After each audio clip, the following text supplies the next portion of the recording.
Assalamualaikum warahmatullahi wabarakatuh. Waalaikumsalam. Oke, sekarang kita mau membahas tentang ruang jiwa insani.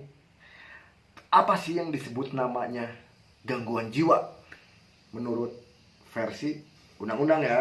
Undang-undang dong. Gitu ya. Ya, soalnya kan ada standarnya kan. Ada standarnya. bro. Oh, Ada untuk masalah SOP-nya. kejiwaan aja ada SOP-nya. SOP bahwa orang itu gangguan jiwa itu apa? Bisa diterangkan? Abah Mulyadi. Assalamualaikum warahmatullahi wabarakatuh. Waalaikumsalam warahmatullahi wabarakatuh. Kalau kita membaca di Undang-Undang Kesehatan Jiwa, tentu saja kan persoalan jiwa ini ada 4 ya. Ada 4 Kang Gilang ini. 4 poin. 4 poin ini. Pertama, orang bisa dikatakan gangguan jiwa ini tidak berkembang secara fisiknya, kan begitu. Ya. Yang kedua, tidak berkembang secara mental. Ya. Yang ketiga, tidak berkembang secara sosial, Ya. gitu kan. Yang keempat, tidak berkembang secara spiritual. Ini kan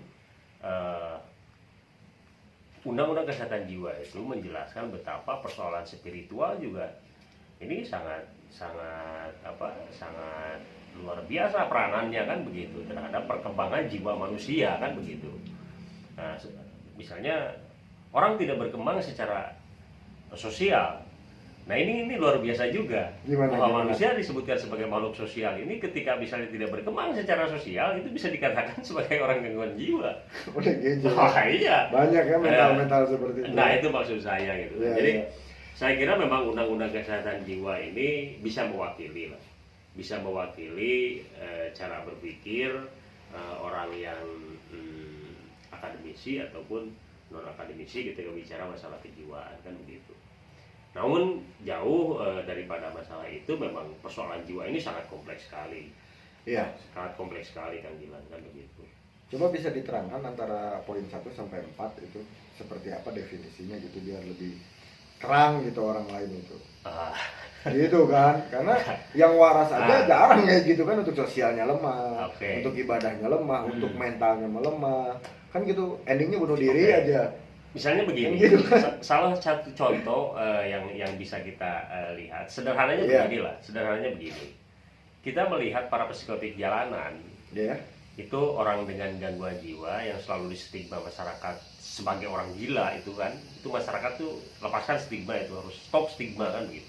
Tapi yang disebut stigma itu, di saat stigma orang gila, dia di saat sekarang itu disiplin betul. Karena kenapa? Orang gila itu sehat dan tidak terjangkit corona. Tahu nggak, Bang? Begini. Karena dari awalnya sudah melakukan social distancing lebih awal. Sekarang kita yang normal social distancing. Kan gitu kan? Ini benar. Siapa yang gila ini? Misalnya begini. Tadi saya jelaskan juga kan. Iya. Salah satu isi aja. Kan biar rame, kan begitu, Bro. Iya. Misalnya salah satu contoh yang sederhana, mereka para psikotik jalanan itu orang dengan gangguan jiwa, cirinya ini harus kita paham cirinya. Ciri orang dengan gangguan jiwa itu adalah tidak peduli. Salah satu ciri ini yang kita bicara tadi saya katakan di Undang-Undang Kesehatan, misalnya orang dengan gangguan jiwa itu salah satunya tidak berkembang secara sosial, kan begitu. Iya. Atau secara spiritual, secara mental, atau secara fisik, kan begitu. Psikotik jalanan itu kita bisa lihat ciri bahwa orang dengan gangguan jiwa itu salah satu cirinya itu tidak peduli.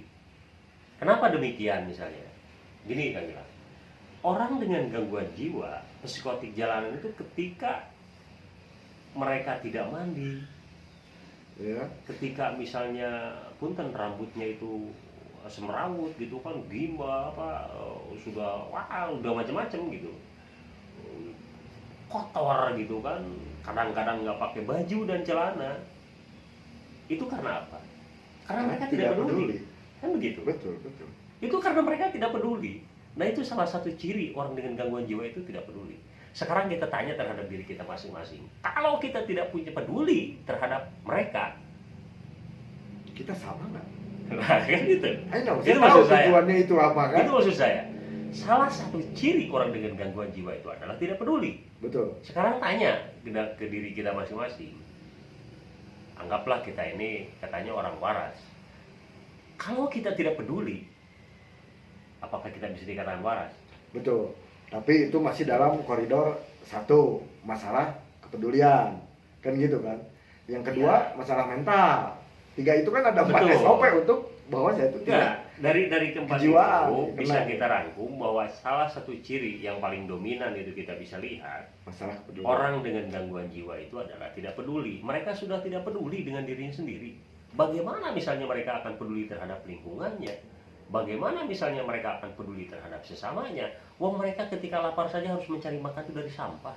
Artinya mereka tidak peduli terhadap kesehatan dirinya. Iya. Tidak peduli mereka terhadap yang bisa membawa baik dan tidak baik terhadap dirinya. Itu mereka sudah tidak peduli. Karena apa? Mereka sakit.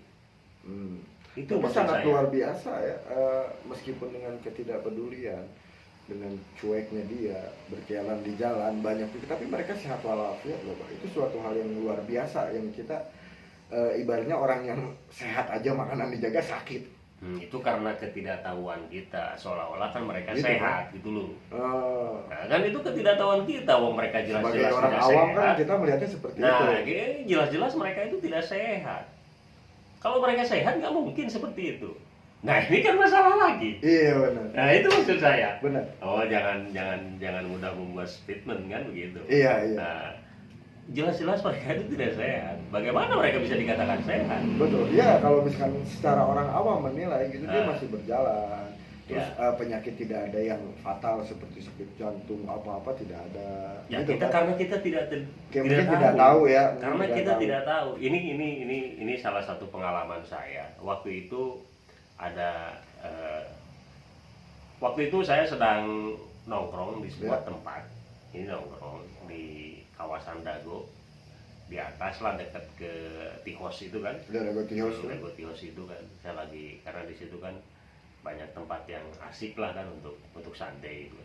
Saya melihat ada salah satu orang psikotik jalanan tidak memakai baju.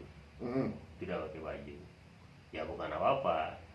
Karena memang psikotik jalanannya itu laki-laki gitu loh. Oke Bah, bentar, tahan dulu. Jadi gini, ini unik. Ini banyak yang terjadi, banyak orang juga yang melakukan. Cuman ada yang berani, ada yang tidak. Di saat psikotik di jalan itu tidak memakai baju, untuk orang lain tidak takut, sebenarnya itu ranahnya aman gak sih? Tapi banyak orang juga yang bisa menaklukkannya, ibaratnya dia panggil, dia sini, dia kasih baju, dia pakai.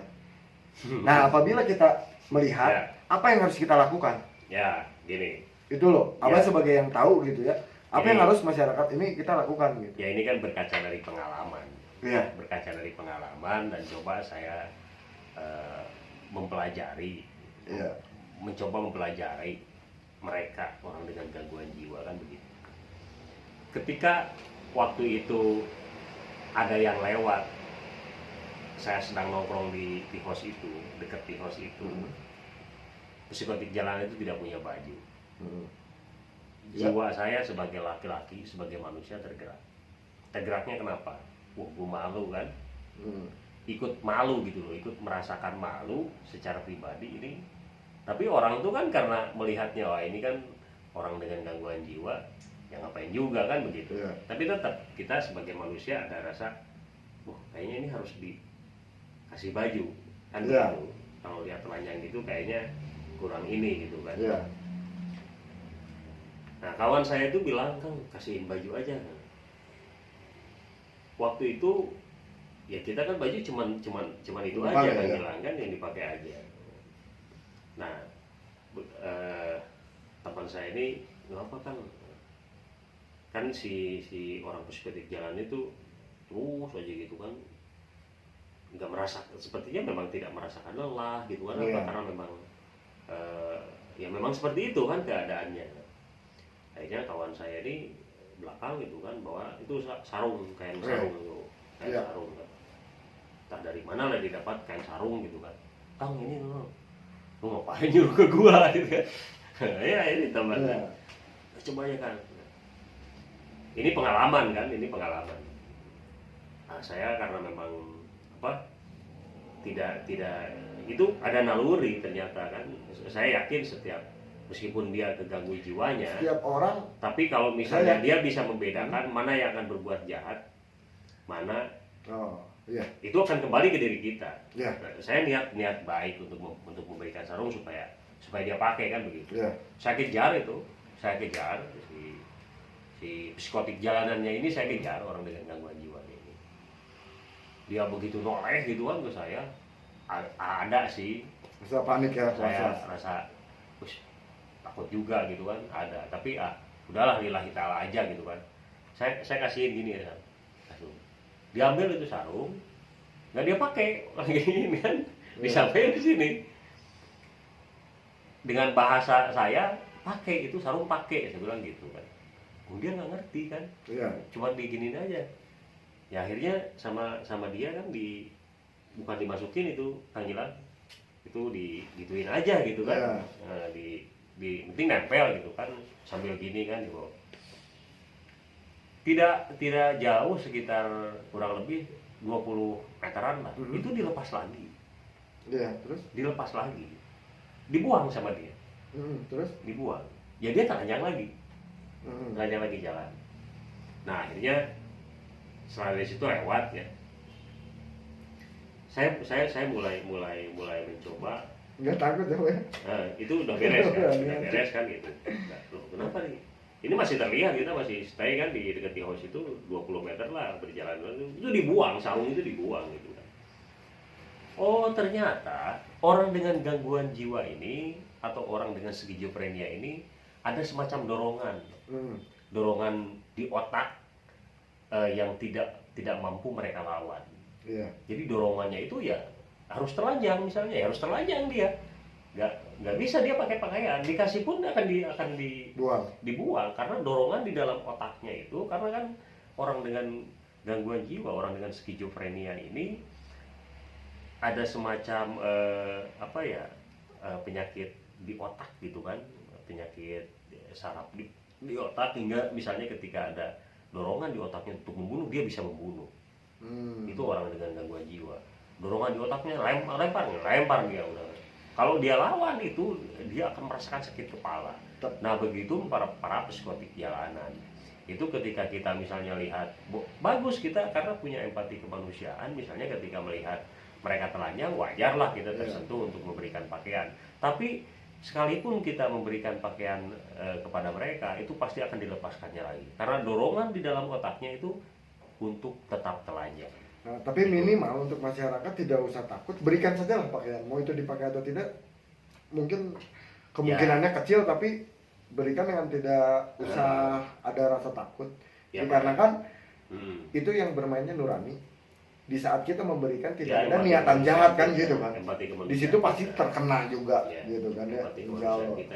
Saat kita berani, di saat kita itu kita berikan saja, nanti apa gimana reaksinya sudah biar mengalir. Sudah mungkin seperti itu, Pak ya. Ya, benar-benar.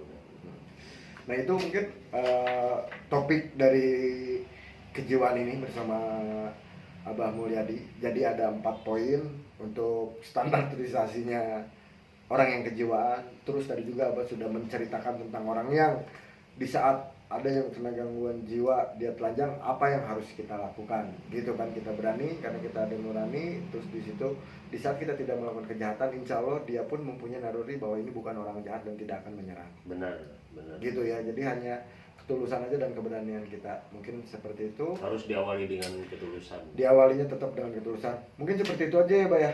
Kita tutup. Sini Bah mendekat. Oke, kita tutup ya. 1, 2, 3. Gaskin Bray.